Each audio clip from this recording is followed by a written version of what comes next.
There's just different preconceived notions about what midlife looks like. And we want to dispel the one that it's too late to start and that it's too late to change. It's not. You just have to commit. There's a lot of runway out ahead of you. For me, around 47, same age as when my dad died, and I'm sitting there and I'm a partner in this company, commissions rolling in, and from the outside looking in, everything looks great. I'm not feeling that way. And I'm drinking too much and I'm not as present with the kids, and conformity, complacency, redundancy, and what I deducted, it's mediocrity. What am I going to do about it? That's what became the 6 F's. Family always being first. Fitness, which is really health. Finance, what does that really mean? And you can quantify that. Hey, you don't want to fly private, you don't need as much money. Just depends on what you want. Food is nutrition. What are you putting in your body? Fashion, it was confidence. And then fun, I was just having all the wrong kinds. So what does fun look like the right way? So that became, hey, this is what the portfolio should look like. It ebbs and flows around there, but it's not an over-indexed portfolio. If you're getting an A in finance, but you're getting an F in family, what's your cumulative GPA? Yeah. Now we're back to you being a C guy. Now you're mediocre again, which is why it's so important you develop an operating system, what I call your MAP, your Midlife Action Plan. And that's about setting a course, a direction. And I love direction versus a goal. A lot of what I talk about at every age and every stage is not goals, it's standards. You adhere to those standards. Whatever goals you set, those are going to be inevitable. If you do nothing because you think you can't have it, you can't get it, you can't do it, it's never going to happen.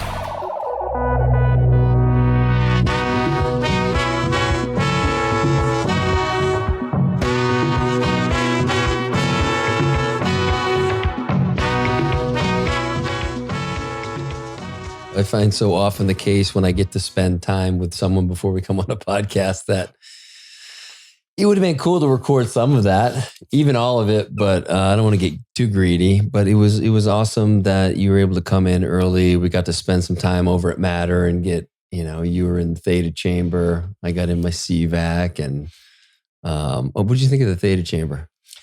I loved it. The first thing I did was get in my truck as soon as we left, and I called my wife and I was like, this thing was fucking awesome. Okay. I'm like, we did this Theta Chamber thing. I'm like, this is a perfect morning. I don't know how I'm going to have a conversation now, but this was great.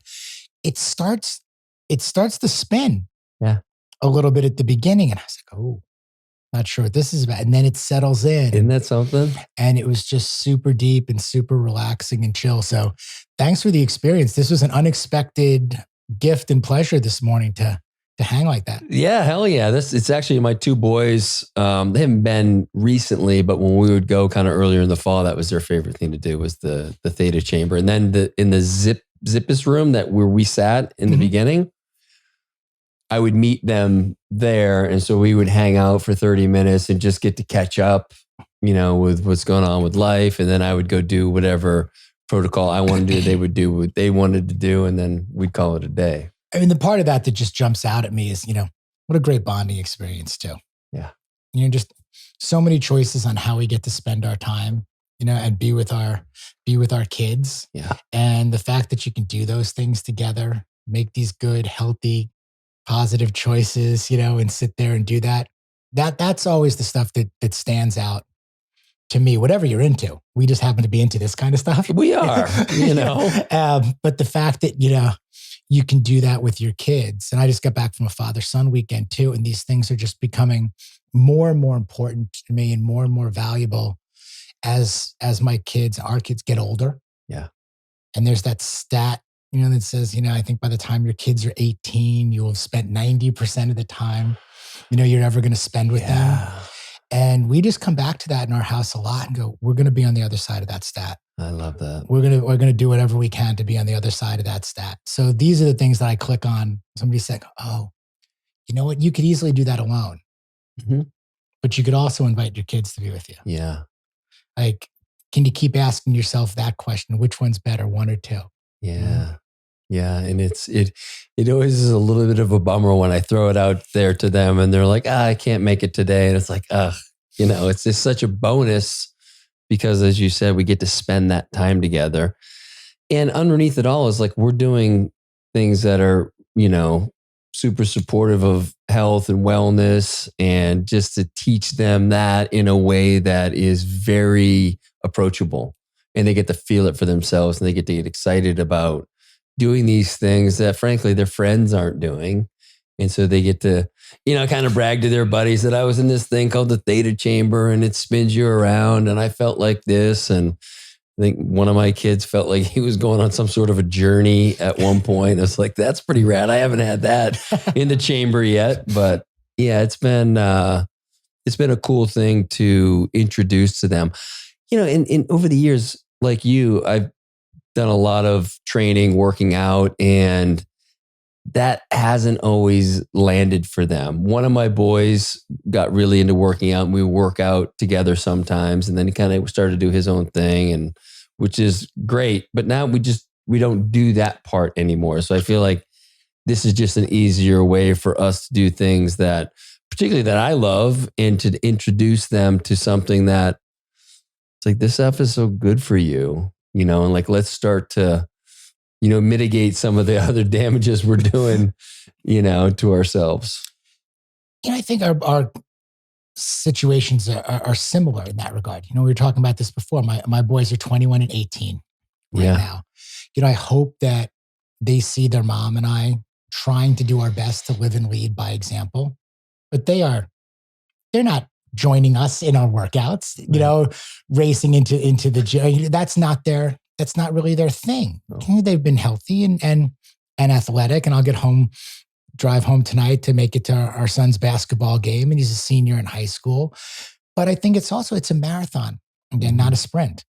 Yeah. And, we try not to push, let them figure shit out on their own, and they'll get there. And these are part of the life lessons in all of this. And again, you go back to those decisions, and which one do you think might be a better situation? It's like, I would rather see our kids evolve and grow into health, wellness, sustainability, and longevity as they get older than burn out too early. I think we've seen a lot of that movie. These kids that get pushed into early sports specialization, or going hard in the paint on these workouts, and mom or dad want them to do this, and all these things. And they get injured or they get burnt out or whatever happens. And, what do you see? You see unhealthy, late 20s, 30s, they get on a different path. Yeah. And I think it's not how you start. Ultimately, it's how you finish. And there's a lot of white space in the middle. So what can we really do? What can we really do there? Totally. And I would say that I definitely was more pushing them into fitness as I was getting into CrossFit back in 2008, 9, 10. And because it was such a big part of my life, and I saw the benefits of exercise, and I was a bit over the top with that, I would say. And I've recognized that and have, in some ways, I maybe overcorrected for a bit and was really hands off. And so I'm in this space now, and I'm curious to get your thoughts on this of, what is enough of a nudge? What is like too much hands off?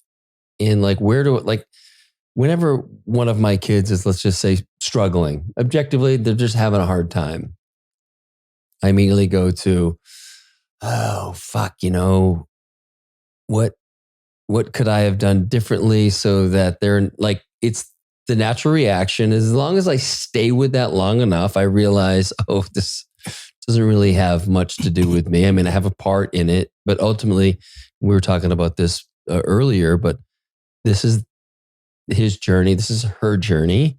I'm here to support.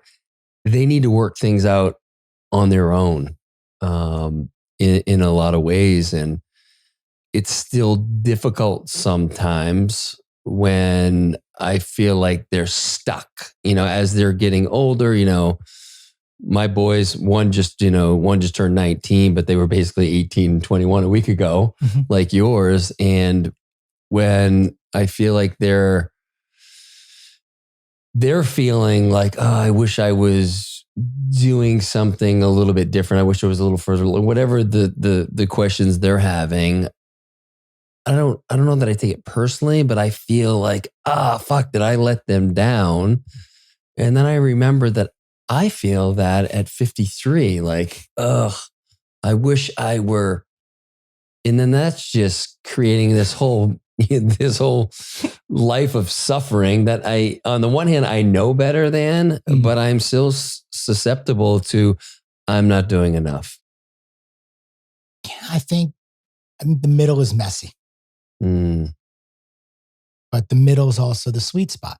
And I think that's really kind of the premise of what I'm trying to do and what I'm trying to live is somehow in this, can you master the middle? Yeah. And what does that look like? Too little, too much, avoiding the high highs, the low lows, not getting caught up in all of the competition and comparison versus, collaboration, compassion. What does all that look like? And I think it's different for all of us. Yeah. And I think we're constantly readjusting those levers. I heard you when you were talking to Lance and he was discussing actual levers. He was referring to the length of his femur and and I was like, oh, okay. But there were such good analogies in there too. It's about what levers do you have and what levers do you pull. And sometimes you got to dial certain things up and sometimes you got to dial them back. And at the same time, we're flying without a net, here. For sure. I've never parented a 21-year-old before. So I don't know how to do that. Yeah. And the next year, I'll never have parented a 22-year-old before. Yeah, so and when you parent a 21-year-old in 3 years, it'll be different than the one you parented. Right. And then when my younger son becomes that, the game will have changed and the rules of engagement, they will have all changed by then. So there are a lot of firsts. And I do try to talk to our boys about that a lot. Hey, we are in this together. There are some things that I've got experience in and things that I can pass along those experiences. Share them with you, mistakes, missteps, hopefully help you see certain things that are around the bend. But there's a lot more of this stuff that I'm experiencing for the very first time right along with you. Yeah. And it's uncharted territory, as much as it is for you at 18 and 21, as it is for me at 52 and your mom at 55. Sorry, but she looks great at 55. Yeah. She's doing crushing at 55, there. So, I think it's also about, one of the things you talk about here is grace, gratitude, and latitude. Show yourself a little grace, some gratitude, and the latitude of not being so hard on ourselves, trying to get everything right, being hard on ourselves, being hard on them. Open it up a little bit. Yeah, I love your approach too, because, in this collaboration with your boys, it's this humility of, I don't got this figured out. And I know that growing up, I had this idea that my parents had it figured out. They had it all figured out until I was old enough to realize they had no fucking clue either. Now, on some level, maybe my dad still thought he had it figured out. Nevertheless, I think coming in with that mindset and the curiosity of okay, every situation is actually a new situation that we're working through as parents and kids. And I'd say one of the hardest things for me lately, and I really want to get your thoughts on this, is what happens for you when you've had 52 years of just rich life experience, a lot of shit that hasn't gone your way, and you want to impart some of this wisdom on one of your boys, and you can see them going down thinking a certain way or whatever, and you're just giving them a different perspective. Have you run into them being like, I don't want to hear any of what you have to say? 100%. I don't know too many kids. I know at least the two that live in my house. They want to be lectured by their dad. Even if you're not lecturing, you're like, hey, buddy, I see you here. Maybe try this, whatever. I'm getting a lot of resistance in one area right now with that. And I'm curious what area that is, but we can run the gamut down of trying to help my kids with what they should put on their bodies and what they should eat. Yeah. Okay. What they should be doing with their time. Yeah.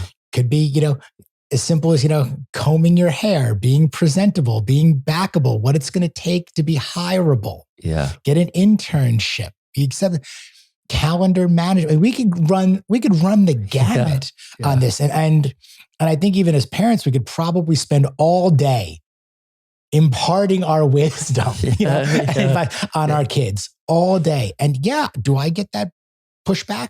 Do I get that blowback from my boys? Absolutely. Did they want to come down for breakfast, whether that's 11 o'clock and I think it should be 9 o'clock? And the first thing I say is, it would be great if you had breakfast at breakfast time and maybe lunch at lunch, and it's, Dad, do you have to start from the moment I get up, and you can kind of tell, my boys are pretty good about letting me know, I think, where the line is that you're getting super annoying. Yeah. You're just harping on us constantly. And it's very different. I don't know how it is for you, but I'll say since our older one has been away at college, he's out living on his own. He's coming and going as he pleases. He's in charge of determining whether he cleans up, doesn't. We have no idea, really. I mean, we're not seeing him for weeks and months at a time. Yeah. And then he comes home, and we're used to, by the way, having our house a certain way. Yeah. Our lifestyle being a certain way. And now we have this person, who's back doing their own thing, their own way, not wanting to hear from us. They're different again, different operating systems. Yeah. And they're competing in that regard. And what we're trying to do again is collaborate, but they're different now. It's a different dynamic than when he was living under our roof all the time. And we saw it. So there's some surprises in that and some readjusting, reacclimating to. So this is all going on now because we're doing this in January and he's still home from break. So he's home for a month right now. Yeah. So our oldest, he's living downtown. And so we see him, I don't want to say every day, but we see him several times throughout the week. He still plays in a men's basketball league. So we'll go watch him play there, and he's over the house. And we did notice that when he left the house, there was the whole dynamic of the house changes, doesn't it? Isn't that amazing? It is. And so for some reason, it just kind of opened up our other two into, I don't know if all five of us became closer because Jake was no longer living there. And so there was more space for these relationships to take place. And then when he would be there, it would be like, oh, great, Jake's over. Jake came to visit, or we'd go see him at his apartment. It felt empty, it felt empty when Auden first left. Yeah. And it felt opportunistic in a way to get closer with Harper since he was home. And then it feels crowded when Auden comes back, now, all of it's there. It's all there, but it also feels right because that's what it always was. Now it's back to that, but you also know it's not going to be that forever. So the next phase is what's it going to be like now when they're both gone? Yeah. And that's just months away. Months. Yeah. You and Kate talked much about that? We do. And we need to keep talking about it more. It's a real thing. Empty nesting, if you want, and how quickly this time goes and how true all of the cliches are and how many years you really have spent living through your kids. And what does that do to your identity? What does that do to your purpose? What does that do to your schedule, your relationship? So we talk a lot about reconnecting. What are we going to be doing with our time? Yeah. It's different for both of us. In certain regards, I'm working harder and longer and differently than I ever have in my life before. And I'm really energized about that and easily kind of caught up in the momentum and things that are happening. And I feel like I'm just getting started in so many different ways. And I think I don't want to speak for her totally, but I think she's in a place in her life where, the children are moving out. She's been a full-time mom. She's been the CEO of our house, for 20 years at this point. Yeah. What's the next role? What's the next thing? Always be a mom, always be our CEO, always be the matriarch of the entire family and the glue that keeps it all together. But what's the day-to-day? What's going to drive her? Where does she want to go? And then how does that align with what I'm working on? And how do we do that together?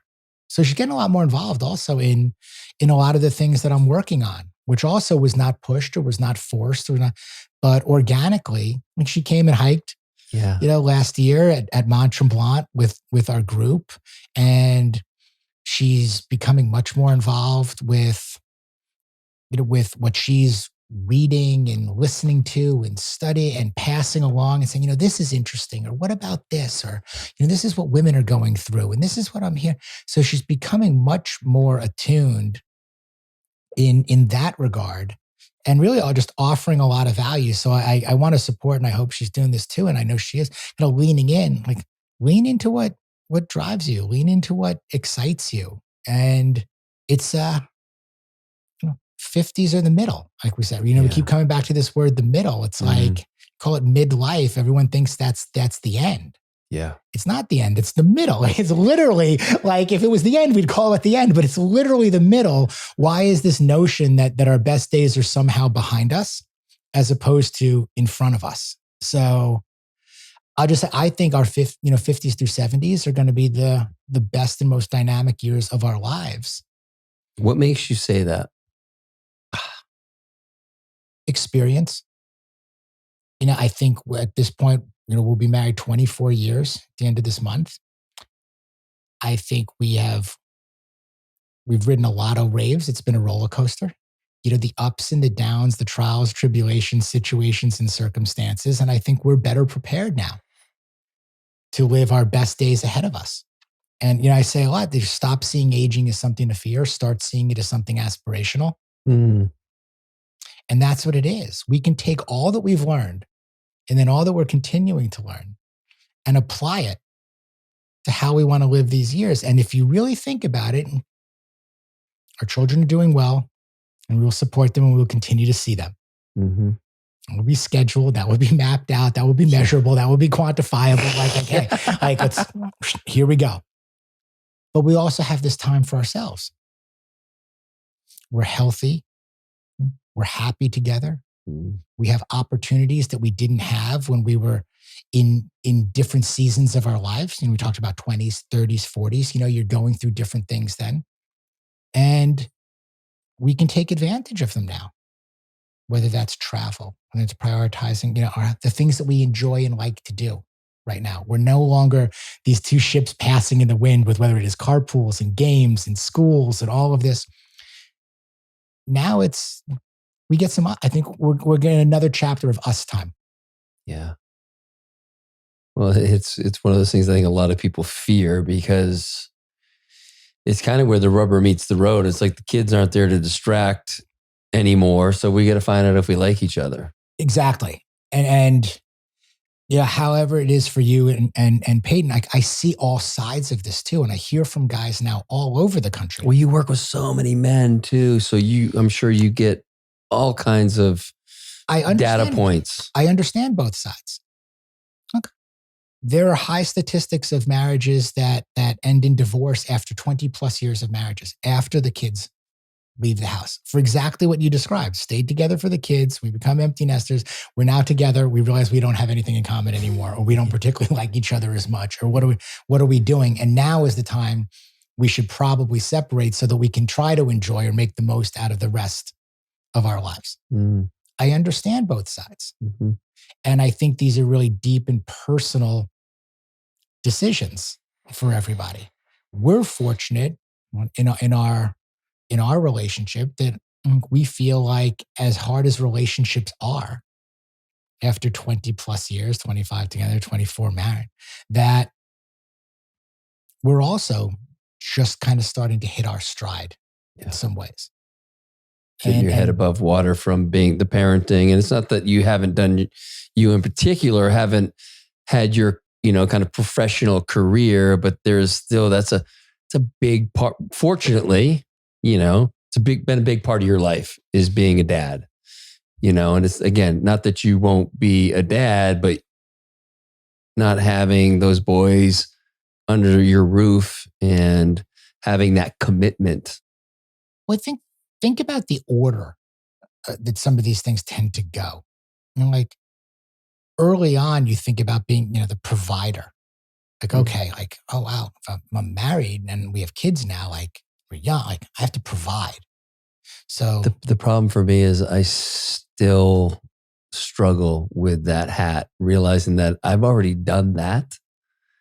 And that's some of the challenges I have today is when I still wear that hat when it doesn't need it's that shit's been retired. It should have been retired. Anyway. No, look, it's a great point. And I work with a lot of men also who are in that position where, hey, you've checked that box. Now, if it drives you and it fuels you to be involved in deals and to be quote unquote working and do that, and that's what lights you up and that's part of who you are, and you want to, absolutely. But again, if you're so over indexed in that area that is keeping you from the other roles of husband, father, man, sacrificing your health, man, we should probably talk about that a little bit. Yeah. Now, I still need to provide. We have some runway. For sure. It's not unlimited. So right. But the manner in which I need to provide is different than it was in my 20s and 30s and ultimately 40s. And as a father, done a lot of our work. It'll go on for forever. But we've done a lot of our work from zero to a lot of heavy lifting. A lot of heavy lifting, yeah. Exactly. And we're not opposed to heavy lifting, but we know as we change our fitness routines too, guess what? You know, I don't need to PR every day. Okay. Yes. Doesn't need to be that fucking heavy anymore. Yeah. Okay. We can take our foot off the gas a little bit in there. So now can some of that emphasis go back to being a husband also? Yeah. In what order are we putting these things? And I was talking to this guy, Jonathan Goodman, yesterday, a coach and an author and a brilliant guy. And he was really talking about seasonality. And what season are you in? Are you in like your health season where you might be dialing up, coming back from your summer, as you said, in Idaho, right, where I had a really good time, enjoyed myself, and you deserve to. But now so that was my fun season, my summer season or family season. We're doing all, when I come back, now I might be in my fitness season. I'm going to dial it back in a little bit, get back on track.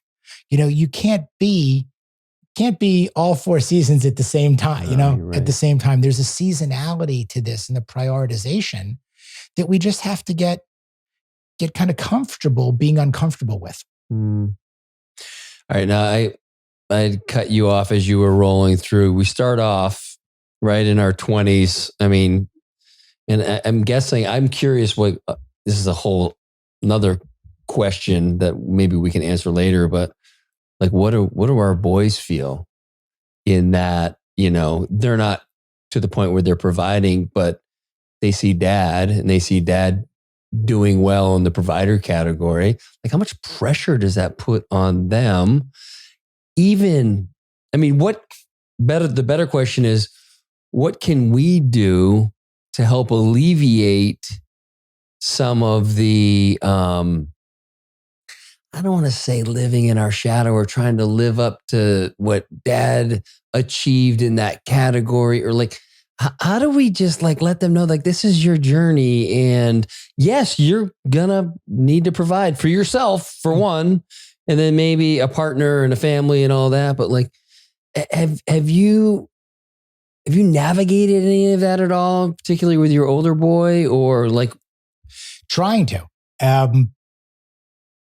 Where I grew up, I still say I feel like there was nowhere to go but down. And I grew up on the North Shore of Long Island. We grew up having everything. Shit. Yeah. And didn't know from hardship. Didn't know from really like what it took to get all of this, there. And I saw my dad. So get up, get dressed, go to work, pay the bills, sit there. But I saw all these other people around us also with way more even. Like I felt we're on kind of like the lower end of like the smaller fish in a really big pond, but a very upscale, upscale pond. Nice pond. And it wasn't, are you getting a car when you get your license? It was like, what color, Oh shit. Yeah. It was like one of those things. Yeah. And it was only after my dad got sick and ultimately after he passed away that I kind of got hit with this, like, nothing's guaranteed. Shit's not easy. There's not a business to go in. There's not a pile of money, if you will, just sitting there. what's it going to be like to have to earn instead of having things given, to you? And I went off to college in Michigan, and I also was around a lot of guys who were raised very differently than I was. These were guys who had to work in college, had to get jobs, whose parents were working at Ford and G and other things like that. And was tremendous human beings from tremendous families, but was exposed to very different lifestyles overall. And, even with our boys, now I have been, you mentioned curiosity before you used that word. Like I'm inherently curious, and I've always gravitated towards entrepreneurship and trying different things and early and not being afraid to fail. But you become very fucking afraid to fail when you have mouths to feed. Yeah. You start to become over time maybe more risk averse, and you question yourself, and all of these things lead into your decisions. And selling scared is a horrible way to be a salesperson, or starting a business when you don't have enough runway to carry it and you've got a mortgage and cars. And this is why midlife is so challenging for so many men. They're stuck on this path, or they feel stuck and trapped on this path. And they don't really know what to do. And we're trying to raise young men at the same time and instill to them what to do, to what you're talking about here. So we do. My boys and I talk about this all the time. And back to my having a lot more questions than I have answers still. What I try to do more than anything is I try to expose them and try to surround them with other individuals that can be positive influences. Great. That can inspire them, that they can see different perspectives. You don't want to hear it from me per se as dad. And guess what? I can't tell it to you. Maybe I can't even teach it to you. Or if I shared my personal experience with you, you might brush it off because it's dad in there. Yes. But what if here's what Cal said. Listen to Cal. Here's what Troy said. Yeah. Listen to him. Here's what I learned today from so-and-so. The reason I talk and interview so many men out there is so that I can. It's really selfish, quite frankly. 1,000%. It's really selfish. So I can take in everything and then I can spit it back out. I can use it and I can spit it back out. Yeah. Use what works, leave what doesn't, convey it to my boys also, hope that it helps them, get farther faster with fewer mistakes and missteps. And I'll just take it a bit of a step further. When my son was going off to college, I really didn't know how we were going to handle this. And he's going to an out-of-state school. And fortunately, we're in a position where we can pay for it. Yeah. And I was talking to my friend Kirk, who happens to be one of my business partners, a lifelong friend, fraternity brother from college. And he's a self-made guy. And I mean, just super successful, brilliant. And he has 2 boys as well. And he had told me what he was doing with one of his sons. He said he has to have a job. He was on the college. He has to have a job. He has to have a certain grade point average, and he has to stay in shape. Not Jim Rat Jack, but like those are the criteria to uphold his scholarship. What scholarship? What are you doing? Scholarship? He goes, my scholarship. The family scholarship, which pays a lot of money every year. It's like this is brilliant. Okay, this is responsibility. Okay, this is like real life. This is okay. I went to school. I had no fucking idea how the tuition was paid. Go to the bar, you hand them a piece of plastic, they keep giving you drinks, and you don't know where the bill goes. And that was 4 years of galactic irresponsibility. Yeah. We wanted to not do that. I wanted to not do that. Yeah. And I didn't know how. And he taught me how. So sounds like he taught me how too. So I sat down with my son and I said, hey, here's how it's going to go. Right? These are the rules of engagement. He's like, Dad, nobody in my fraternity has a job. And I said, okay, let's walk that back a little bit. Nobody? How many people in your fraternity have a job? 5%, 10%, 20%? 10%. He's mortified listening to this, by the way. But he won't because they don't listen to anything. It's way too long form. Probably 10%. Okay. Well, those are the 10% that I want you to be friends with. And those are the 10% whose fathers I'd probably be better friends with. So it's not 0. Yeah. And it's not about this is going to make any real dent into what the overall number is, but it's about having responsibility. It's about learning how to look people in the eye. It's about getting up and showing up, and planning and preparation and consistency and accountability and discipline, all the things we talk about. They're written at the top of my pad that are in my fucking book, by the way, that you and your mom and your brother have not read. And you are smiling and laughing as you all tell me that over and over again. Don't coach me, okay? Don't talk to me. Don't pull your stuff on me. That's for you and your midlife male cronies out there. But he got a job. What's he got doing? a job. So he worked in a little deli, down the block from his fraternity house near where he lived. And he's held the job the whole time. And it's actually like getting paid to go out. Because he gets up and goes to work there. And then all the kids that are hungover from the parties the night before, all his friends walk in and he's there getting paid and they're all there spending their parents' money on it. And either way, whatever you want to do. But like, I'm proud of him for doing that and for holding that down. And yes, you got to keep a certain GPA. You don't have to be at the top of your freaking class and live in the library and all that. You don't have to be ripped and in the gym, but you have to be healthy. Like, these are minimum acceptable standards. A lot of what I talk about at every age and every stage is not goals. It's standards. It's setting, I like that. Setting high personal operating standards. Because if you adhere to those standards, whatever goals you set, those are going to be inevitable. Yeah.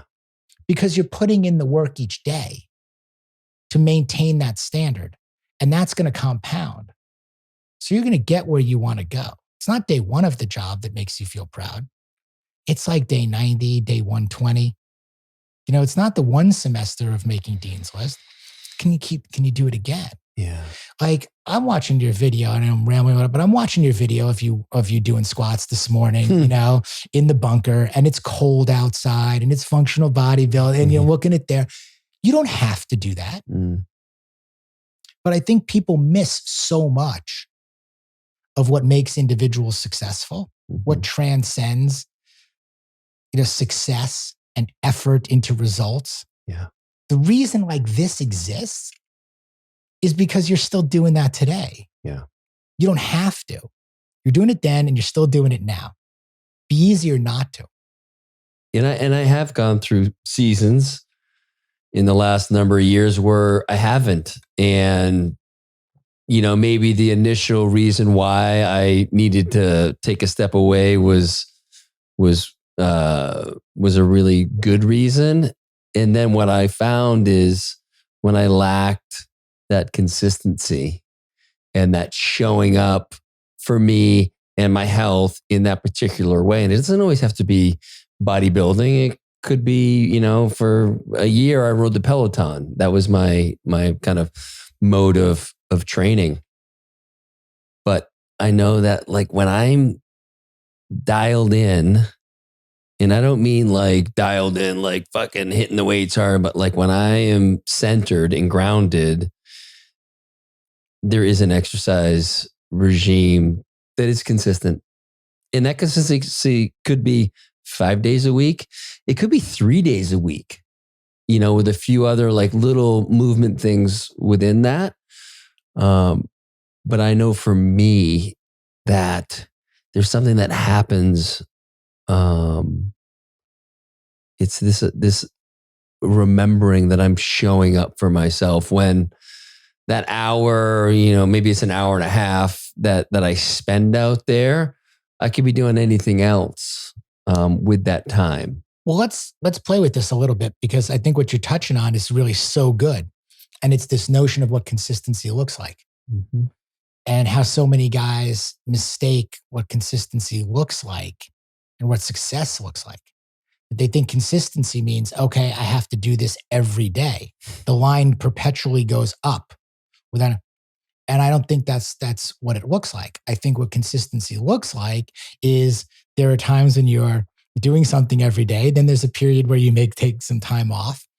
Then you may get back to it. And the line looks more like an investment portfolio, more like an investment graph, more like what real life really looks like, which is a bunch of bumps, bruises, stops, starts, everything else, all with us heading in the direction ultimately that we're trying to go. So consistency could be 5 days a week. Consistency could be 3 days a week with 2 days of active recovery built in and another 2 days of this. Consistency could be I take my summers off from doing this, and this, but then I get back into it here, here, and here. I mean, you look at even professional athletes as example.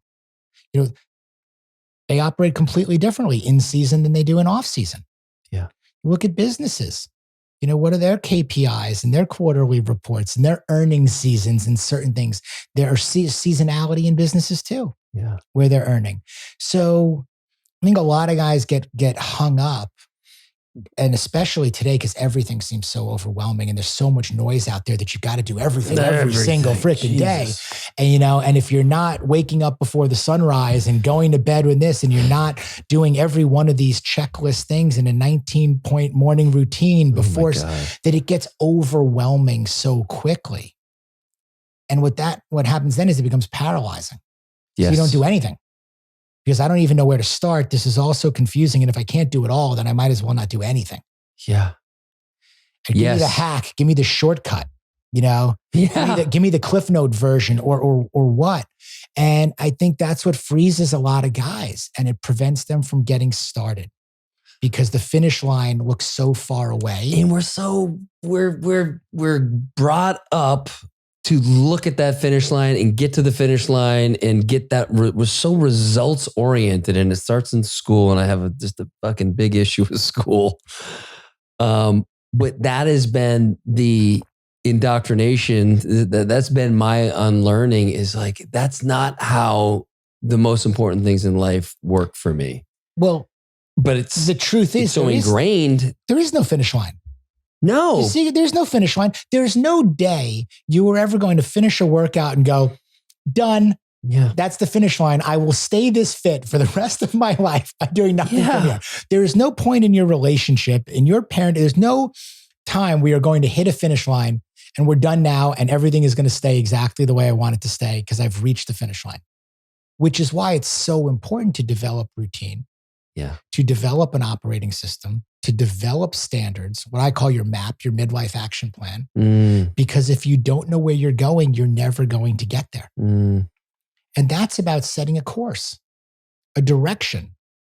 And I love direction versus a goal. I really love just heading in. I'm going that way. And then I'm going to pick up the cues along the way that chart the course. But, I've always struggled with putting a pin out there like that's my goal. Because how do I fucking know in a month, like what I really want? I go, it's like shallow and wide into narrow and deep. It's like, okay, we're heading west right now. Or, we're heading in this direction. Like you said, I love this. I love standards. I love direction. I love discipline. And then consistency comes into play. When you have discipline, when you have standards, that's when things get consistent, not the other way around, because you're developing momentum from that. I love that progress is a process, and that you get to actually find enjoyment and fulfillment in the process. And that's also how you go from shallow and wide to narrow and deep. Yeah. Things become clearer as you get closer to what it is that you think that you're even heading towards. And you may not even be sure of what that is, but you're getting closer. You're building momentum. Now you may pivot a little bit. You may go this direction or that direction, but you are narrowing the funnel over time. And you're doing that by adhering to a certain set of standards. And then once you do that, notice if you have no operating system, it's very hard to pivot. It's very hard to go to version 2 of something you don't have version 1 of. What's really hard is going from version 0 to version 1. Yeah. Then executing. Now that you've got version 1, 1.1, 1.2, 1.3, a lot easier. Yeah. It's like they say making your first million. That's the hardest one. Yeah. You're pushing the boulder uphill. Yeah. Once you get it to the top, it goes on. Now you got some momentum in there. So, that's what really this stuff is all about. It's about the basics, like we talked about, basics over biohacking, mastering the middle, simplicity scales, complexity fails. These are pretty straightforward concepts. They are. And when you dial it back, that's what works. There are no hacks. There are no shortcuts. The secret is there is no secret. All the stuff that's in the book, and you're in it. But it's 200 interviews with 200 of the highest performing middle-aged men in the world, sharing their experiences and wisdom with me that I took and aggregated from everything you guys said, curated down to what worked and eliminated what didn't. And then just wrote about what was happening. And in the simplest, most basic terms, because I'm a simpleton, this is really just about living happier and healthier and wealthier and stronger and having more fun. That's it. You get to design and define what success looks like for you. Mm-hmm. Well, I love in all this, this idea too. I think that in some ways it's probably foreign to a lot of people, that it's not top of mind, but just like honoring the seasons, and like we were talking about with training, what consistency looks like in one particular season. Like in September, October, November, it was 5 days of bodybuilding type training, hitting it pretty hard, feeling really good. And then recognizing that mid-November, I had a little less kind of get up. I had a little less excitement getting out there. The days are getting shorter. It's getting a little cooler. And then I just realized that I needed to switch to a 3-day-a-week training. And even within that template, I was, even on those days, I wasn't training quite as hard. And it's like, that's the season I'm in. But what's the overarching thing is I'm still showing up consistently. And I think if there's just, especially with the literal seasons, there's so much that happens with our own biology that we're not really taught, There's a difference between giving yourself what you need and being in denial or being lazy. Mm-hmm.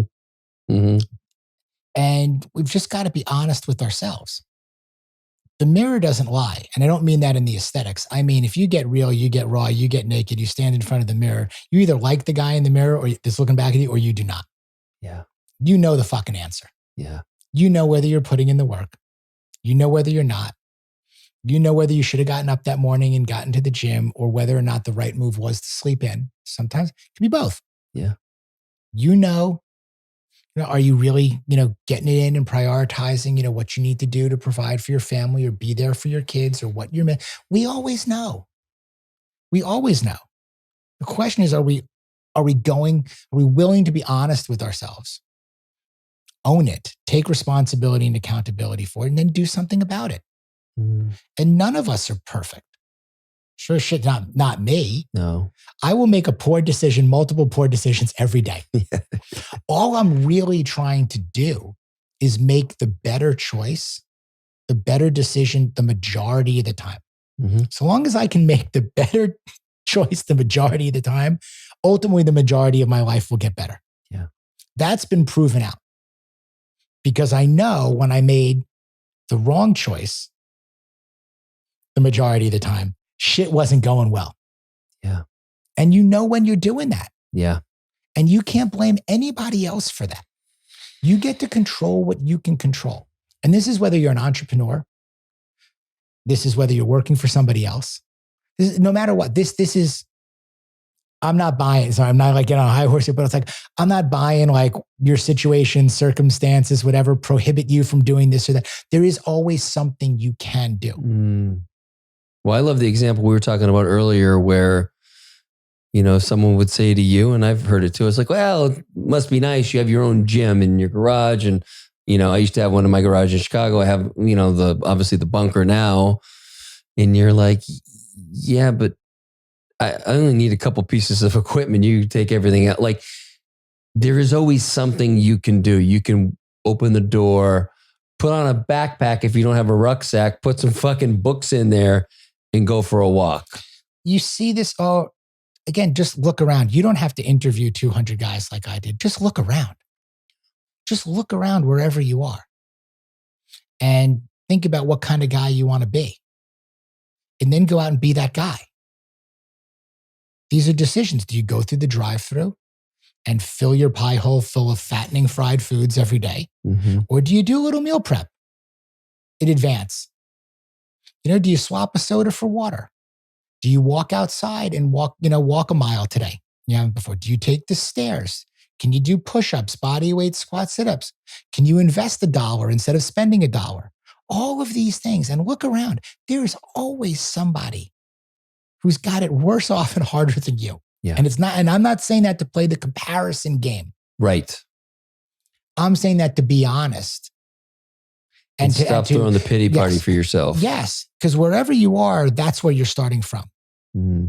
And whatever day it is, today's the day you start. You're the one choosing to either do or not do. Take action or not, in whichever direction you want. I know a lot of guys that are extremely fit also. Let's not over-index on this. That are extremely fit, but the rest of their fucking life is complete bullshit.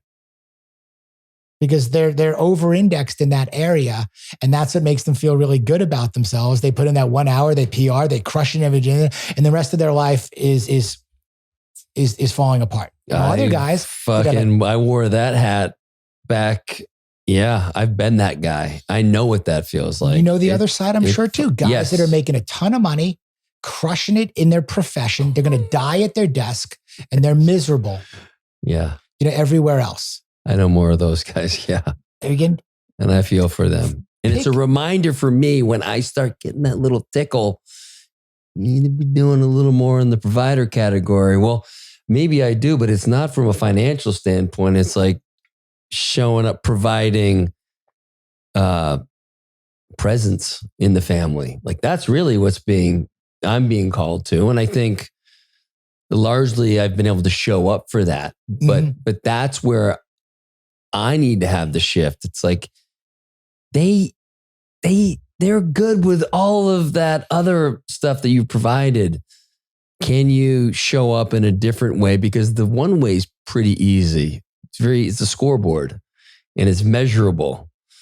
And generally I found that the things that aren't measurable are the ones that are really important to me. Well, let's talk about measuring it overall, because there's a couple of definitions here or ways. Typically, guys look at, they chase salary and title. Mm-hmm. This is where even I started out. You chase salary and title because that's what you're supposed to do along. And just for context, so people understand, I know most people listening know that I was a trader, a little bit different, not much of a title. Sure, I was a partner, but like you're a trader, you make money during the year, you get your percentage of that. And so it's less kind of what a typical career trajectory would be. So and you for context, exactly. Yes, exactly. So merit-based, great accountability. I loved it.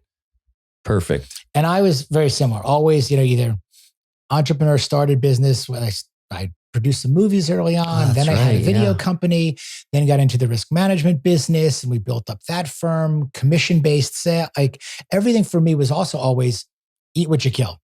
You're in business. If you're making enough money to stay in business, you're out of business if you're not making enough money to stay in business. Yeah.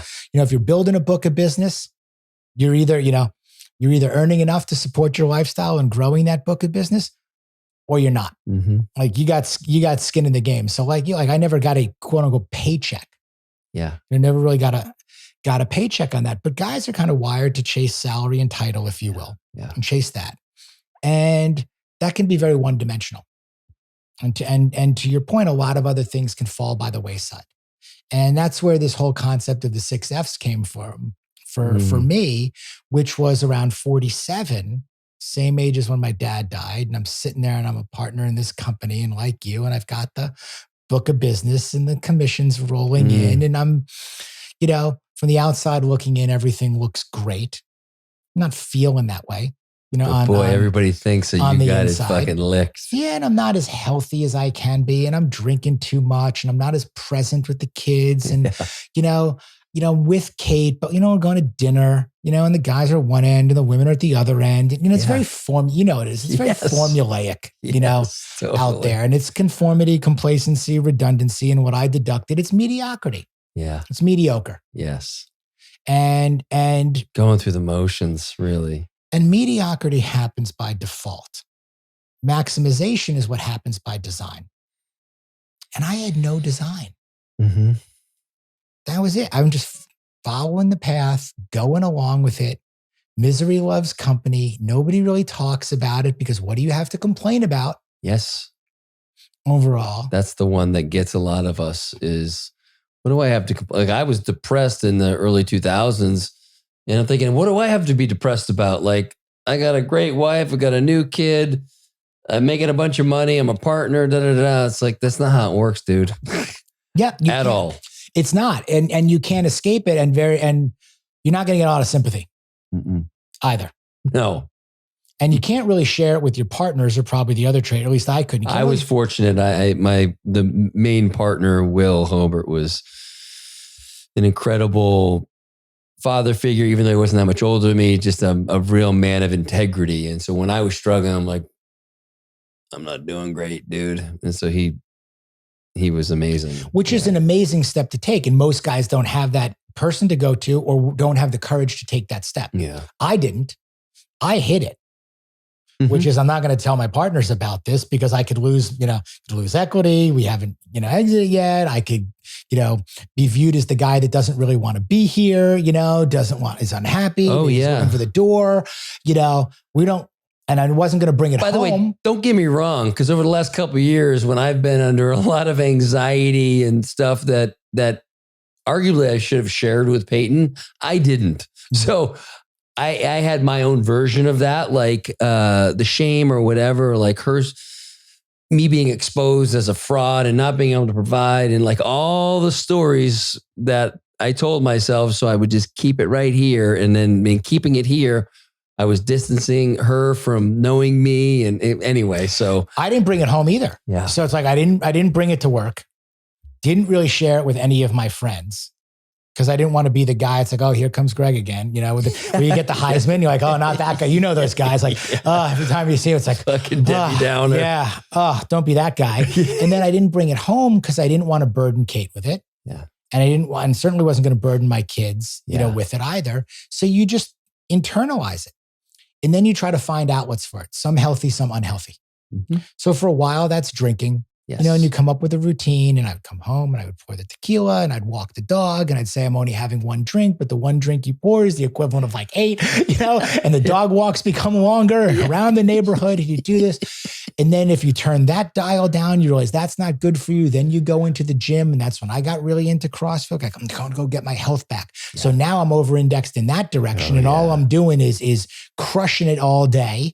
Yes. And then everything else starts to hurt, and everything is kind of out of whack. There's no balance or harmony here at all. And at a certain point, you just get to, and mine was, look, 47, 10-year anniversary with my firm, same age as when my dad died, sitting in the parking lot, looking at this building, my office on the 25th floor, multi-million-dollar book of business, not wanting to go inside. Wow. Yeah. And going, okay, like, is this the best it's going to be?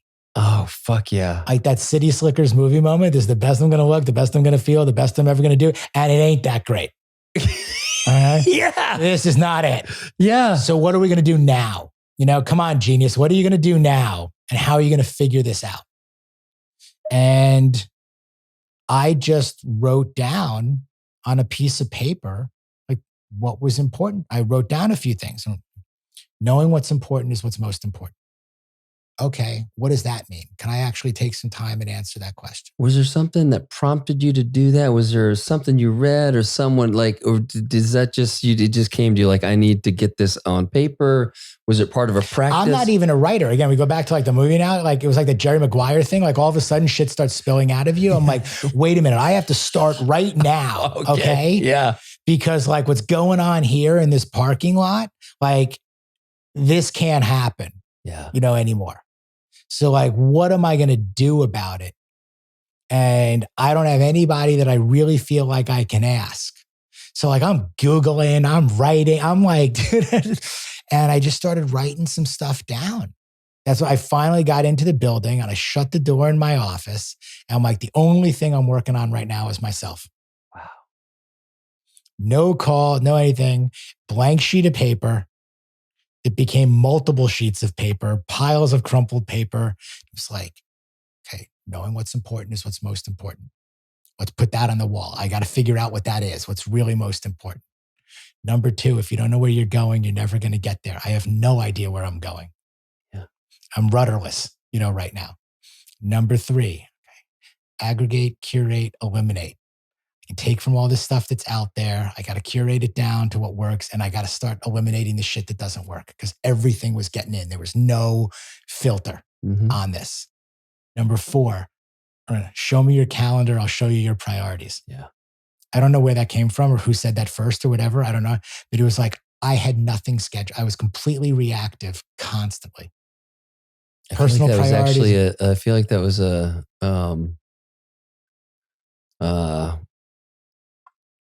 Jesse. It's huge on the calendar and all okay, that. It's very maybe the first time I heard it was from him. Similar thing, and I love Jesse and everything that he does in that regard. And then the last one was grace, gratitude, and latitude, that I got to stop beating myself up for chasing all of these things and thinking I got to do everything and be everything to everyone. Well, then, once I had those 5 rules, I went into figuring out, okay, how am I going to follow them? What are they going to? And that first question, knowing what's important is what's most important. That's what became the 6 F's. It's not salary and title. It's family and fitness and finances and food and fashion and fun, all the shit that I'm into. I love you put fashion in there because this is an important thing to me too. People ask me about that all the time. They're like, what's with the fashion? First of all, it's an F. It's really more about style. And I broke it in. But it's really about, like, when you talk about family always being first, that was the North Star. Fitness, which is really health, sustainability, longevity. What does real health look like? Yeah. Finance. What does that really mean? For me, it's like, what does wealth really look like? For me, it's like, have enough money to do what you want with who you want, the way you want, for as long as you want. Yeah. And you can quantify that. Hey, if you don't want to fly private, you don't need as much money. Yeah. Yeah. If you don't need a 10,000 square foot house, you don't need as much money. It just depends on what you want. I'm not judging anybody. Yeah. But what does it look like for us as a family? Food is just it's nutrition. What are you putting in your body? What choices are you making for energy in that?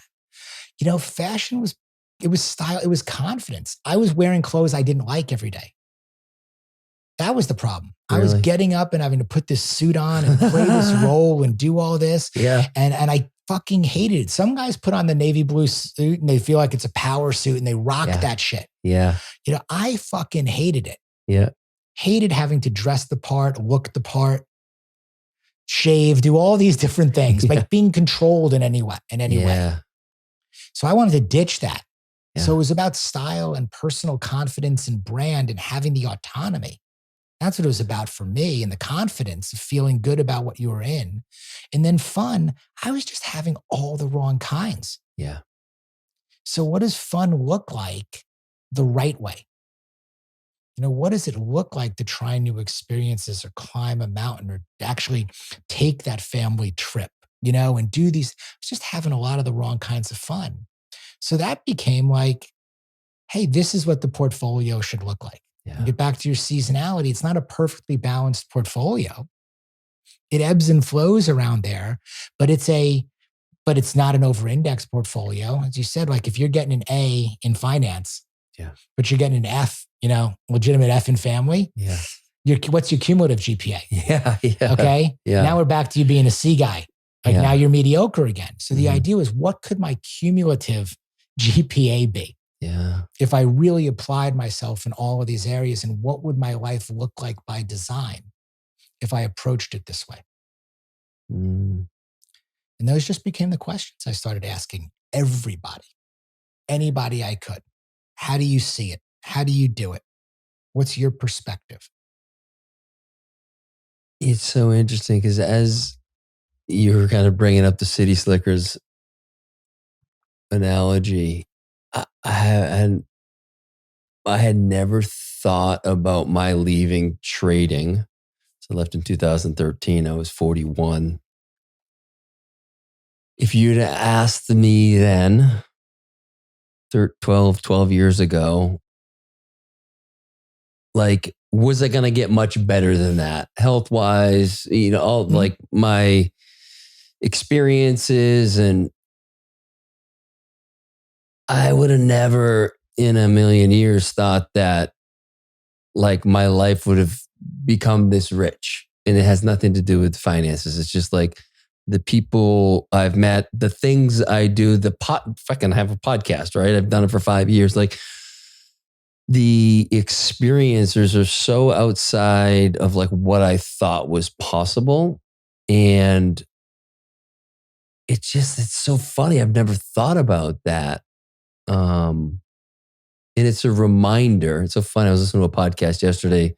Billy Bush was on with Tucker Carlson, which I thought was a fucking great podcast. I've met Billy a few times on the golf course, and he's seems like just an outstanding guy, hilarious. But what he talked about was he had almost like what you were talking about through college. Like he'd never had any hardship at all until he got fucked by the Today Show. I think he'd been there for 2 months and the Trump thing came out and it was a whole sabotage thing. And he was one of the fall guys. And he's like 3 years drinking, suicide ideation, like for real, like all the things. And he's like, is this ever gonna get better? And he went to the Hoffman Institute and he went through that process. And now he's absolutely thriving, and I think it's a reminder, kind of bringing kind of two separate things here, but that when I'm going through challenging or even really challenging times, just to remind myself, like stay present with it. Try to learn what I'm meant to learn, because I didn't learn it the 3 other times I've been here. I haven't learned it. So maybe pay a little more attention this time and know that the classic, this too shall pass. And because it always has, right? It's always passed. Yeah. We've always gotten back to a point where life is great again, and it doesn't mean that life is great today, but it's like how when you're in those seasons where, well, let's talk about the 24. You said that it was a really hard year for you. And I'd love to unpack that a little bit. I think I'll say the same thing about 25. I think I'll say the same thing about 23. Yeah. I don't think they're easy years.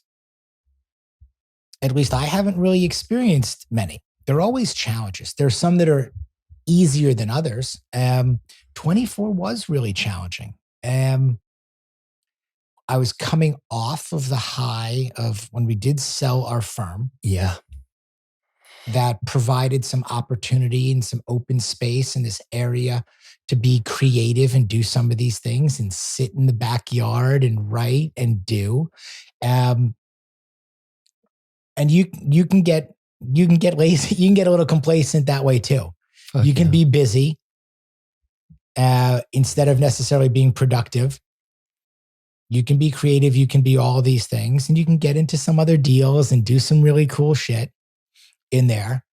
And then like the world started changing back again. Time has passed, going back to work, things are moving. You think about, okay, where is this going? Is this a passion project? Is this a hobby? Is this going to be a business? What do we need to do? I still do need to provide. We still have a lot of life ahead of us. There's this whole other side of sustainability and longevity and optimization, and maybe live to 100 is, can we afford it? Yeah. Okay. Like there's another side to that coin also that I talked about with Esquire recently. Like here's a piece of this puzzle that people are ignoring, and all these events, here too. And we can't overlook that side of things. And 24 was one of those tipping points where, okay, we're going to dial this in. I'm speaking, I'm coaching, I'm podcasting, I'm writing. We're building out a community, right now. Still trying to stay in shape and be all the F's, and follow all the rules. And I feel like I'm adding. And I wasn't subtracting anything. And I don't think I was really living the mantra you know, because you're kind of capitalizing on, again, the momentum and the wave. And I was trying to go from shallow and wide to, now there's this Midlife Male brand and all these aspects are taking off and I'm getting asked to speak or to go here and guys are calling and they're all good opportunities. So you went from, you just went wide and deep, huh? Yeah. Like instead of narrowing the funnel and going from shallow and wide to narrow and deep, it just went wide, just stayed fucking wide.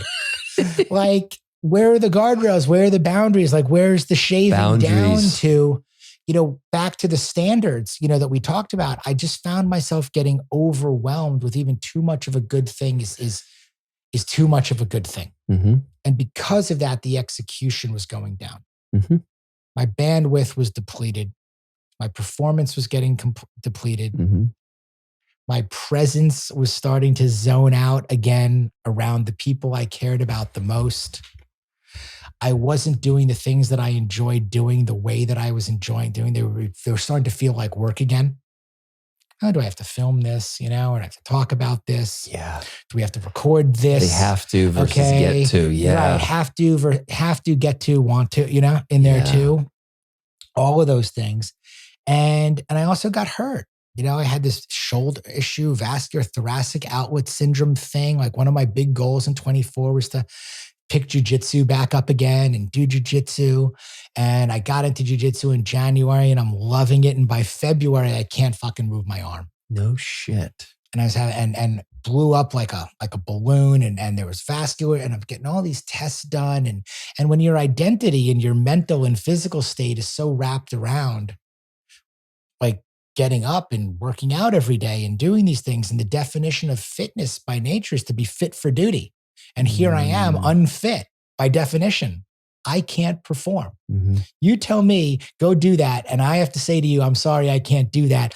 I struggle with that. I physically can't do that.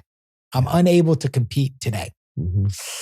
Yeah. That was rough and couldn't get any real definitive answers.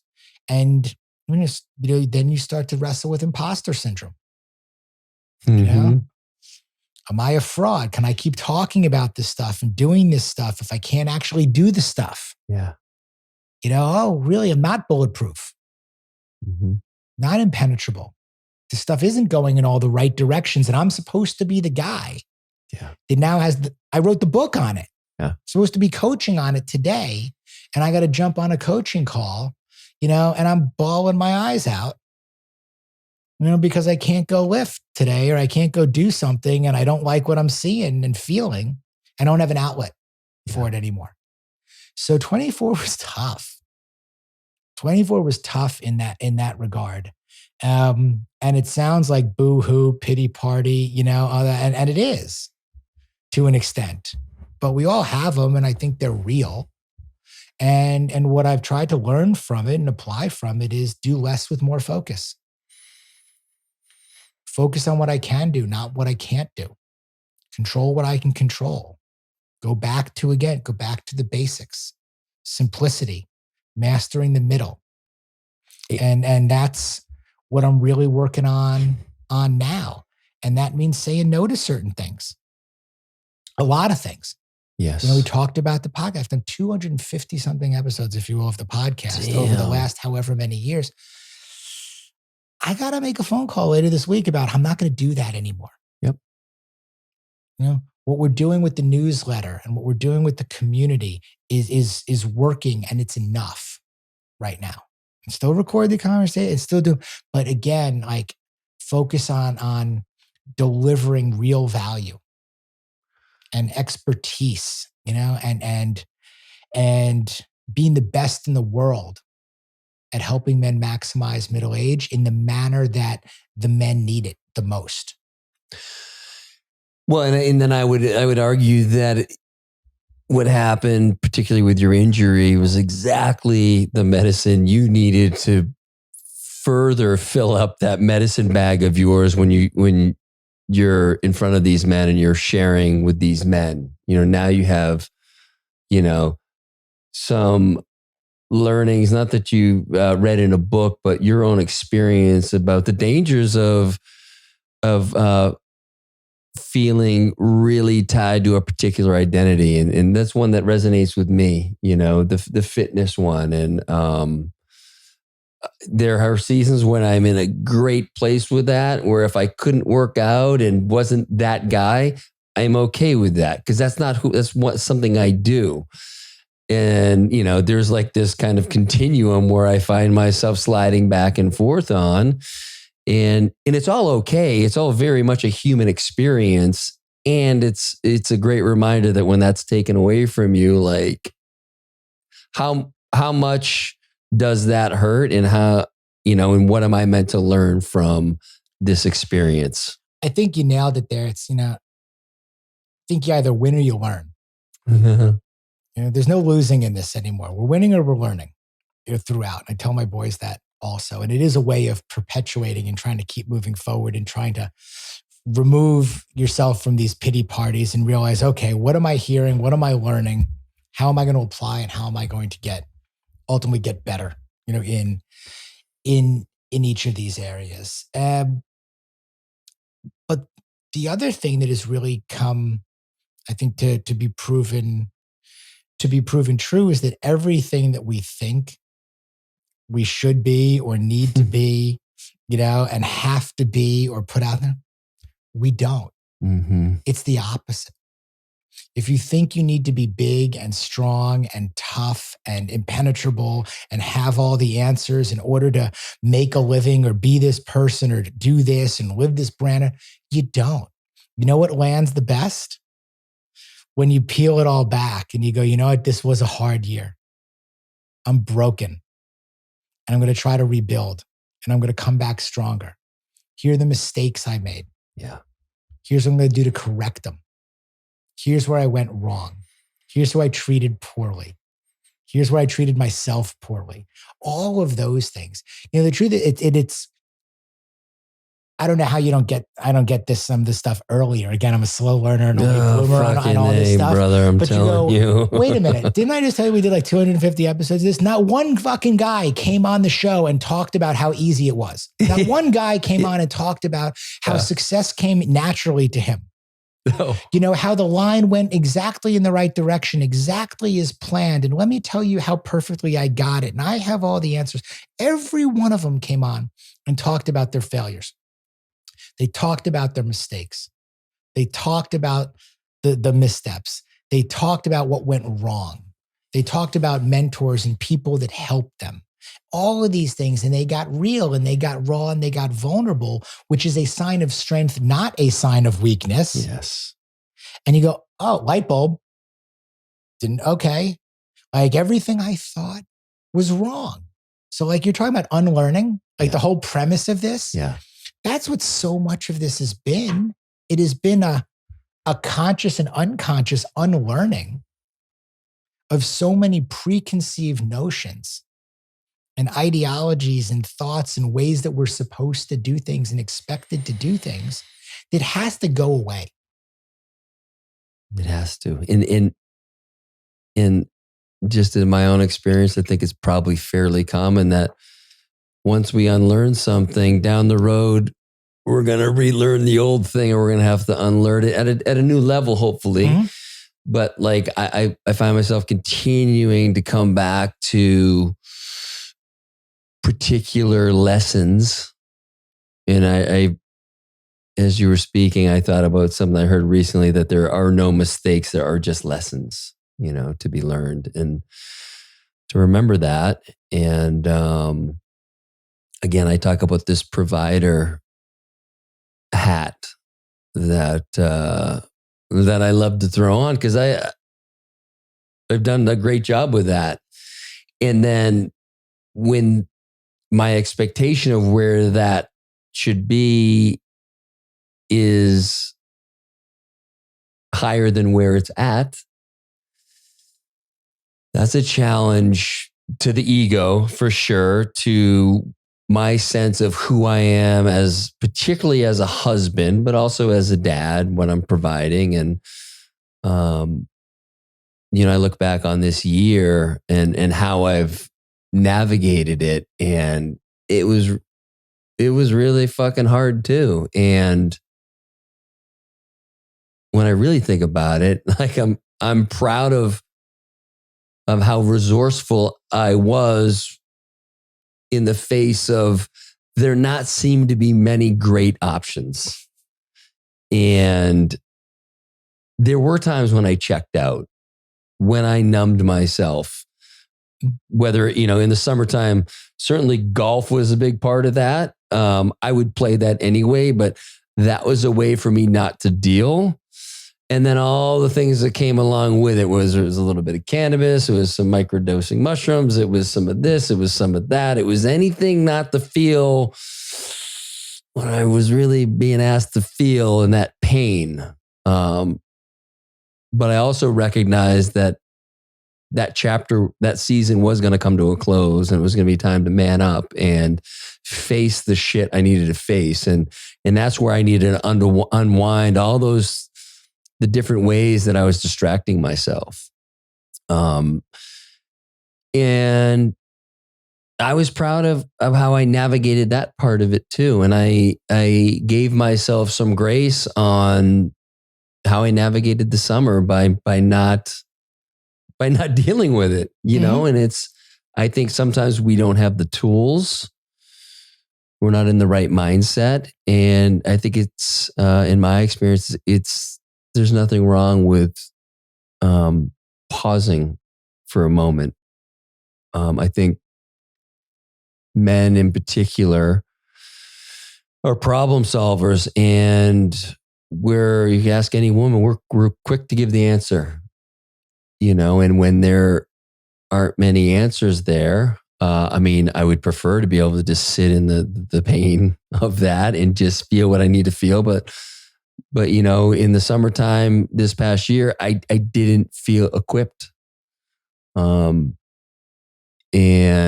I would say it was victimless in the sense that I wasn't, any of my numbing agents didn't really affect anybody else. And I was very functional.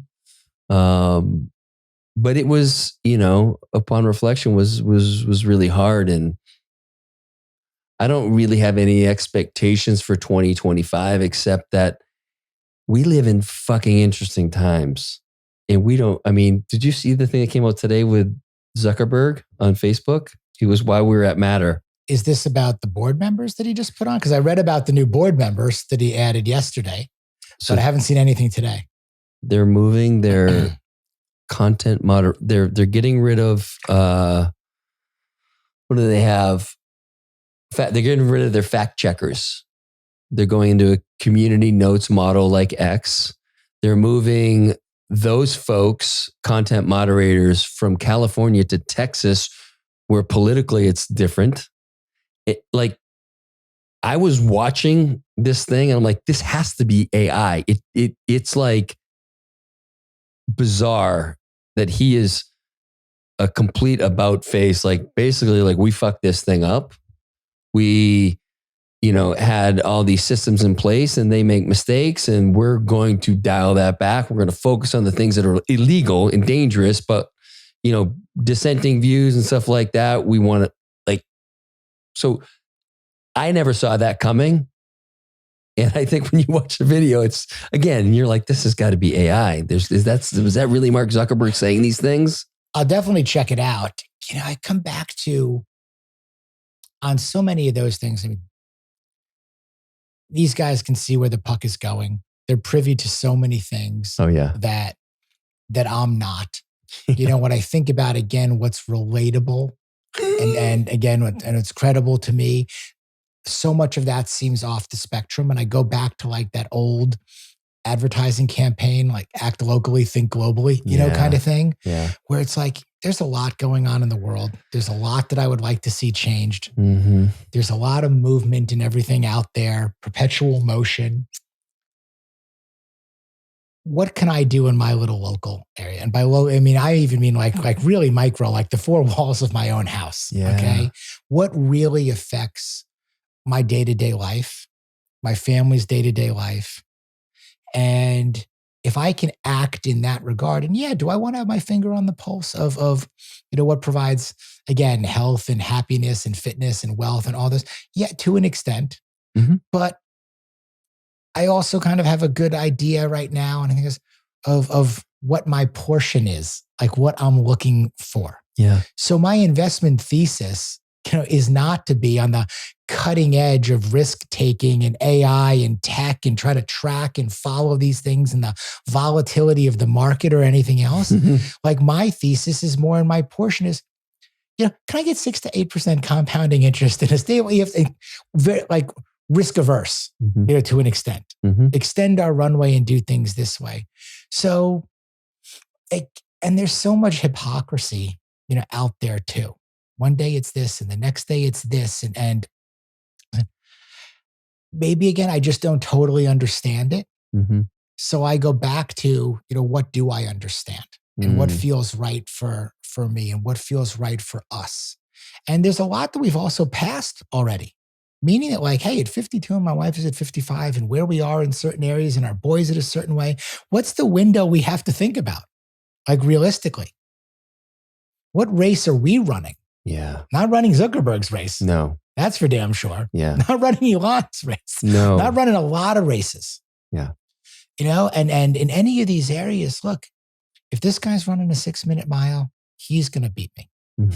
If I'm running a 9-minute mile, I'm going to finish. Like maybe my metric of success is finishing. Yeah. And getting there. 9's okay. But if I try to speed it up to 8 or 7, I'm going to blow a wheel. On this. And that's going to be too big of a setback for me to absorb. So maybe I should just stay at this pace, lock in the, and do that. And that doesn't mean just locking in the cruise control and forgetting about advancement or getting better or any of those other things. It just means to put things in perspective. And for everybody or anybody who's out there, listening, we're all running different races. Yeah. You talked the gym analogy before. The pieces of equipment I have in my garage and like you have in your bunker, those are luxuries. Absolutely. We're fortunate to be able to have them now, but they're luxuries that we also got after putting in 20, 30 years of loving this stuff. Yeah. They're our toys. They're things that we love, and we've earned the right to have them because we're going to use them, and we're going to break them, and we're going to put them to use, and we're going to invite our friends over. But as far as like general health and fitness, if you're listening to this and you're, go walk outside your door. Go drop down and do a few you can do anything you want with what you have access to. And what you don't have access to should not stop you from going after what it is that you want. But if you're sitting at home and you're looking at Zuckerberg, or you're sitting at home and you're looking at me and you're sitting, and that seems, too far away for you to even have, I'd offer just recalibrate that. Yeah. Because one, it's not, but start where you are today, start where your feet are, and start taking that one positive action step each and every day, and you will ultimately get closer. But if you do nothing and you're paralyzed and you're stopped because you think you can't have it, you can't get it, you can't do it, like, it's never going to happen. Yeah, you will bring that into that's existence. Stagnation. That's you. Manifestation means like literally like with your hands. What are you going to do with your hands? You can't just manifest. Like, manifesting is not just thinking about it. You got to actually do something, and you got to keep doing it. And that's the premise behind this. Whether that's midlife or any age, stage, or gender, I speak to midlife men because that's where I am. Where we are in life. Yeah. That's the lane. And I think I can speak there from personal experience and the experiences of other men. But it's applicable to any other age or any other gender at any other time of life. I think there's just different preconceived notions about what midlife looks like. And we want to dispel the one that it's too late to start. And that it's too late to change. Or that it's too late to advance or to earn more or provide or to be better in any one of these areas. It's not. You just have to commit because there's a lot of runway still out ahead of you, but you've got to believe that. Well, let's talk about the book, and I want to talk about the pivot from the podcast as it was, and obviously you've recorded some podcasts along the way, but into the magazine. Which is incredible, robust. It looks great. It's easy to access. It's got incredible content, but I'd love to, just to dig into these before we wrap up here. Yeah, thank you. It starts with hope. It starts with hope and possibility and then ultimately probability, which was I wanted to host a podcast at first. So I did. Yeah. I didn't know how, didn't know what that was going to look like or how that was going to sound. But I did that. And I did that as a way to ask really interesting and intelligent guys the questions that I had and I wanted to get the answers to. Mm-hmm. And I love conversation in that regard.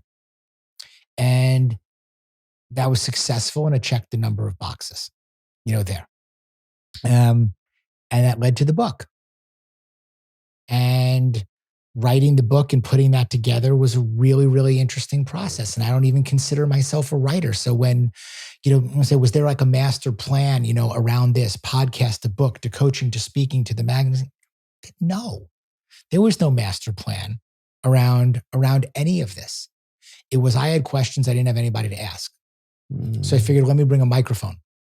Yes. Then people will talk to me. Yes. Okay. And then I can ask the questions that I'm normally too scared to ask my friends or Penn or anybody else, because now I'm obligated to ask those questions because I'm a host and I'm doing this to be of service to you. Isn't that something? Yeah. There is something about having a podcast conversation that is different than any other conversation. Yeah. You know shit about me that my best friends in the world don't know. Okay. Because in there. Why? Because now I feel obligated to tell them to you because you're an authority figure sitting here with a microphone, and I don't want to waste your fucking time. Okay. Yeah. So that's what we do. And it's like this ass backwards approach to vulnerability, and truth and honesty and authenticity and all those other buzzwords that I don't think you have to say if you actually just live that way. Yeah. So that we should throw them all out. But the podcast checked boxes and it enabled me to put a book out. And from putting the book out, I really embraced and enjoyed the process of writing. Mm-hmm. And even by writing, people say, do you write? And I don't even sit down at a keyboard to write. And I don't think you can force writing or force creativity. I'm trying to get better at flexing and working that muscle out, spending at least 30 minutes a day actually writing, saying minimum effective dose. Can I just be disciplined and consistent to spend 30 minutes a day? But what I basically do is I just talk to myself all day long. Into voice notes and Claude and all these other things. And I'm constantly thinking and talking in conversations and wishing I recorded that thing and that we did all and trying to get it together. And that's really become my writing process. And I've enjoyed that very much. And I still enjoy having conversations with different men and women. We're getting into all various topics, these days. But what has really gotten the best response, if you will, and has really landed with guys is the newsletter. And the newsletter has grown into this digital magazine format where I have wanted to do a podcast, so I did it. Okay. Wanted to do a book, the podcast and the thoughts around what I learned in the book became the book, did it. Wanted to speak on some stages and talk about this. The book enabled me to get some of those opportunities and travel the country and be able to do it. What you learn in every one of these instances? I don't like being on planes all the time. I don't like living out of a bag. I don't like leaving my fucking family. So this public speaking thing was like, no matter how much they were going to pay me to go do this, I didn't like what that version of success really looked like. Oh, interesting. Yeah. Okay. Cool a little bit, take some good opportunities, but I didn't want to be a road warrior doing 30, 60 gigs and living on planes and doing all this other stuff that I don't need that for me. Yep. Or for my family. So, okay, what is work? Putting this, I had this vision of like on the wall, like you have all these great, amazing pictures here on the wall. Like I always envisioned a magazine. Like what did I love growing up? I loved, Esquire and GQ and Men's Health and Muscle and Fitness and Outside and all these different magazines. I'm like, I'd love to have a magazine. I'd love to be on the cover of a magazine. Yeah. And nobody was putting me on the cover of the magazine. Wasn't getting those invitations, okay, in any of these. So it's like, what's the best way to be on the cover of a magazine? Is create your own fucking magazine. And that's how Midlife Male magazine became like, let's not just be another newsletter. Let's create a masthead and a thing and do this. So that's what I went ahead and did. And people were like, wow, this looks so robust. This looks so real. This looks like, and we just kept adding to it. And all the advice I was getting was, it's too long. It's too verbose. It's too robust. Who's going to read 5,000 words, in a newsletter? And everyone wants 180 characters and quick click links and all these other things. And I'm like, you know what? I just don't give a fuck. Yeah. Okay. If everyone's going right, we're going left. Yeah. In here. And we're just going to run it. And if I talk for 2 hours during the week and that turns into 6,000 words or whatever, that's what it's going to be. Yeah. And that's what's gotten tremendous response. We're up to almost 20,000 subscribers right now. They're men 40 to 60. Yeah. Our open rate it gets higher throughout the week. Like we publish on Sunday, and guys are reading this and coming back to it over the course of the week, which is really cool to see. Yeah. The feedback has been tremendous because guys like to send emails and they don't want to raise their hands and be vulnerable. So I get great emails, I get great DMs, I get great, and we try to integrate that into future content and stories. And now we're going to be putting the interviews in there just the same as the podcast, but like, hey, here's the real Zoom call that I had. Yeah. It's unedited. It's real. It's raw. You get to hear the beginning where we jump on the call and go, hey, like, how are you? Oh, who connected us? Like, this is how this happened. I think people really want to see how the sausage is made. I agree. So, that's where we'll come back and we'll probably do some more special episodes of the podcast and some solo cast stuff. But the newsletter, magazine format, this How I See It column that we're doing where we're interviewing, and we got to do one with you about how guys see things, their perspective is really taken off. Yeah. I write a viewpoint column every single week, and I really enjoy doing that. And then we cover the 6 F's. We'll put something in on family and fitness and finance. And now we're getting great contributors. This is interesting, Cal. What's happened is guys have come around and said, hey, can I contribute an article? Or can I tell you a story? Would you put and these amazing men that want to share their wisdom and their experiences and put it out there, that right now have the time and the energy and the bandwidth and want to pay it forward. It's remarkable.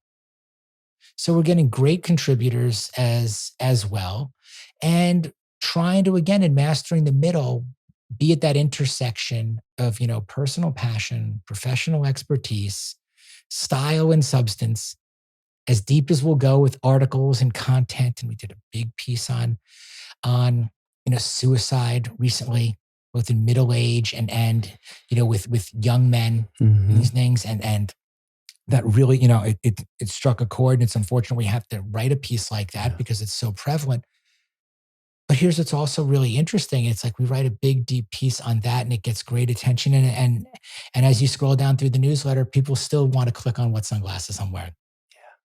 And get a link to that, or what protein powder, or what bottled water we're drinking. And that in our world, it's all connected. Yes. And ultimately, whatever helps you in any area, sometimes that might be shallow and superficial. Sometimes it might be deep, whatever helps. And we want to be that resource for guys and for women who want to know how their men think. Yeah. Think, operate by how they can help them become better men. We're seeing a lot of that. And a lot of younger guys who want to see ahead. They want to avoid the midlife crisis altogether. Maybe they've seen their dads, their grandparents, their bosses, their colleagues. I hope we want to flip the switch on it and hopefully get guys to avoid it altogether. Yeah. Avoid so much of the stuff that I went through, miss it, and get right into the best phase of your life. Yeah. Well, I've found, I'm sure you have too, that guys are waking up way sooner than we did. And absolutely. I get guys that have reached out in their early 20s that are already asking questions. I've got my 2 sons, and I'm sure you do too, that like, how, like, and it's, I don't know exactly why that is. Maybe the collective consciousness is just raised and they're benefiting from that. But it is remarkable that though you and I think, particularly speak to the 40, 50, 60s, there's so much happening in the 30s and the 20s, the guys who are like, okay, like I do want to kind of head this off at the pass. I want to see what's coming. And what I love, I mean, like I said, I love the magazine. I was like almost like waiting for one to come in the mail. It looks so good. We'd love to do that one day, whether that's quarterly or some type of like annual thing that becomes like a real, almost like coffee table version, coffee table version. Yeah. I'd love to do that down the road. And I think just like the way the book came together, we'll keep having great conversations with incredible people. And those conversations are timeless. Yes. We talk about living our legacy and leaving legacy. I think these conversations are,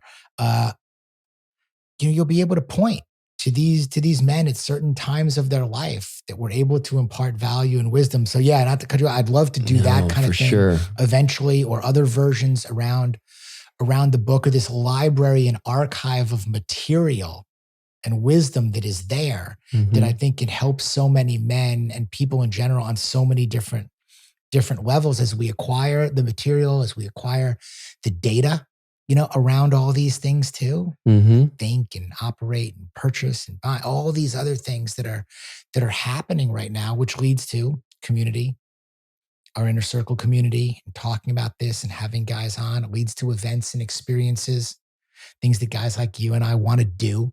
That's what we're looking for. We're a how brand at the heart of it. Yes. Midlife Male is a how brand. We get the why you want to be better husbands, why you want to have more money, why you want to be strong.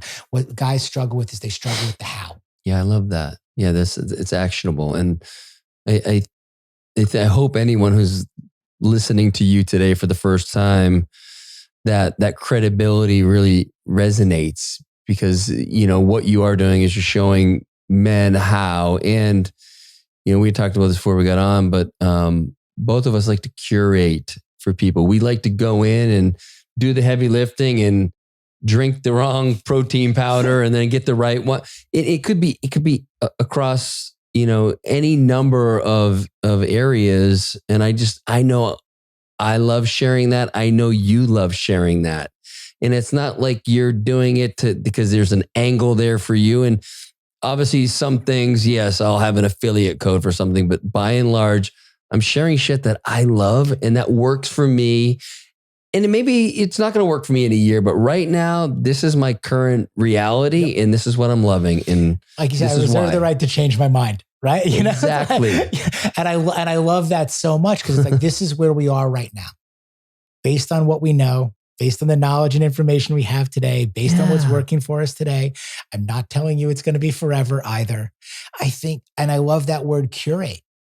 And I gravitate towards guys who are similar to that. I gravitate towards experiences and embracing curiosity and curation and learning along the way. And some of it sticks and some of it needs to get thrown out. Like I said, addition, subtraction, the formula. And what I do for me personally may not be what is going to work for you, the best. But what I will say is I think if you follow the 5 rules, if you have your success, my F's don't have to be yours. They could be 3, 4, 5, whatever else it is. But the 5 rules, the 6 F's, and the 1 question of better 1 or better 2, you can, like, anyone can use those things all day, every day. Absolutely. And you're just going to be the one that fills in those answers from your own aggregation, from your own curation, and from your own elimination. And that's going to give you that roadmap.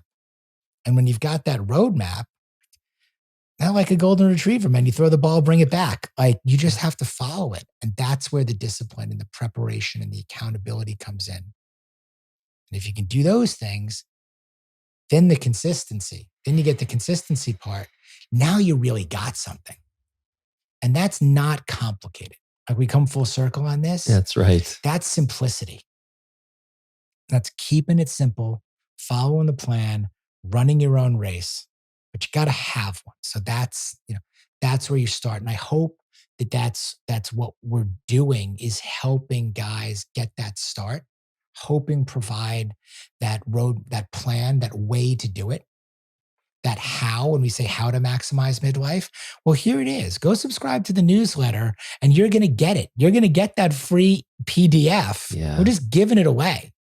And there it is. There's the picture of the legal pad that I sat down, and the circle and the pie chart and the questions. And here's exactly what, the year, you break it down annually, quarterly, monthly, weekly, to the daily things that you can look at doing. And I just love hearing those stories back from guys too. Hey, here's what happened when I did that. I've been doing this for 6 months. I've been working on this, for 90 days. Here's what's happening. And that's just really, really cool. It's not about the big names. We get big names. You get big names. Like, that's another luxury. That's right. Like a little bit of clickbait, and Sure. if you want to hear from that again, but like, it's about the real guys whose names you don't know that are out there crushing it. And those guys, quite frankly, half the time are the most interesting. The reason you don't know their names is because they got it fucking figured out. They don't need the limelight. They don't need the 50,000 followers. They've got like 435 followers. They're not even on it. Private account. They're not even on it. They don't have a publicist. They don't have a social media. They're just living. They're just executing. And they know who they are. Like, I try to find those, like as often as possible. They're hard gets because half the time these guys don't want to do it. They don't want to do it. But I have found even in not that successful men who know who they are incredibly generous with their time and with their wisdom and with their knowledge and wanting to pay it forward. So we're really blessed in that regard. Okay, the book's on Amazon. I'm sure it's everywhere else. The Midlife Male by Greg Scheinman, and midlifemale.com. Is that where they get everything? I know the newsletters, or the magazines there, coaching. Everything is there. So you go to midlifemale.com. We try to keep it super easy. Try to give everything away that I possibly can. Subscribe to the newsletter. That's where you're on top of everything. That's where the inner circle community, coaching, everything else, it all comes out of midlifemale.com and getting that dropped in your inbox every Sunday. Hell yeah. Well, this has been awesome, man. Thanks for being here. Thank you so much. Such a great day. And you're in it, man. So you got to pick up the book for Cal alone. Okay? Yeah, come on, guys. I don't know what chapter it is exactly. Okay, I don't even remember. But he's in there. So now you got to read all the chapters and you'll figure it out. That's right. Awesome. Thanks, brother. Thank you.